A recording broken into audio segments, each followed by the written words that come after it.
मित्रांनो, आता 10वी-12वीच्या एक्झाम येत आहेत. परीक्षेसाठी फक्त एकच महिना राहिलेला आहे. या कमी वेळेमध्ये अभ्यास कसा पूर्ण करायचा हे मी तुम्हाला सांगतो. हा व्हिडिओ सेव्ह करा आणि तुमच्या मित्रांना अभ्यासाची संतोषनीती शेअर करायला विसरू नका. आता वेळ कमी आहे, पण घाबरायचं अजिबात कारण नाही. कारण योग्य पद्धतीने अभ्यास केला तर उरलेले दिवस पुरेसे आहेत. सर्वात आधी एक गोष्ट लक्षात ठेवा, अभ्यासाचं दडपण मनावरती अजिबात घेऊ नका. कारण दडपणात असलेलं मन कधीही चांगला अभ्यास करू शकत नाही. परीक्षा कठीण नसते, पण भीती मेंदूची विचारशक्ती बंद करते. त्यामुळे आधी मन शांत ठेवा. दुसरी महत्वाची गोष्ट, आता जास्त अभ्यास करण्याची वेळ नाही, तर योग्य अभ्यास करण्याची वेळ आहे. प्रत्येक विषयानुसार जे महत्वाचे चॅप्टर्स आहेत त्यावरती जास्तीत जास्त लक्ष द्या. दररोज 2 मोठे चॅप्टर संपवण्याचा हट्ट करू नका. एक मोठा चॅप्टर आणि एक छोटा चॅप्टर पूर्ण करा. अभ्यास पूर्ण होत असल्याची भावना आली की आपोआप तुमचा कॉन्फिडन्स लेवल वाढणार आहे.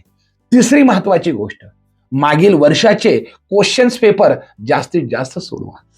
रोज एक पेपर टायमर लावून सोडवा. यामुळे अभ्यासाला दिशा मिळेल आणि परीक्षेची भीती ऑटोमॅटिक कमी होत जाईल. अभ्यास करताना 40-10 रूल्स वापरा. 40 मिनिटे एकाग्रतेने अभ्यास करा आणि 10 मिनिटे विश्रांती घ्या. या विश्रांतीमध्ये मोबाईल टाळा, थोडंसं पाणी प्या, थोडंसं चालणं फिरणं करा आणि नंतर पुन्हा एकदा अभ्यासाला बसा. फोकस हा तुमच्या अभ्यासातील सर्वात मोठं शस्त्र आहे. शेवटी महत्वाची एकच गोष्ट सांगेल की वीक पॉइंट्स कधीही लपवू नका. जिथे अडचण येते तिथे 30 मिनिटे एक्स्ट्रा वेळ द्या. विकनेस वरती काम केलं की मार्क्स आपोआप वाढतात. लक्षात ठेवा, एक्झाम कठीण नाहीये. तुमची तयारी मजबूत असली की पेपर्स तुम्हाला सोपा जाणारच. आजपासून स्मार्ट अभ्यास सुरू करा आणि या परीक्षेला तुमचं बेस्ट देऊन या.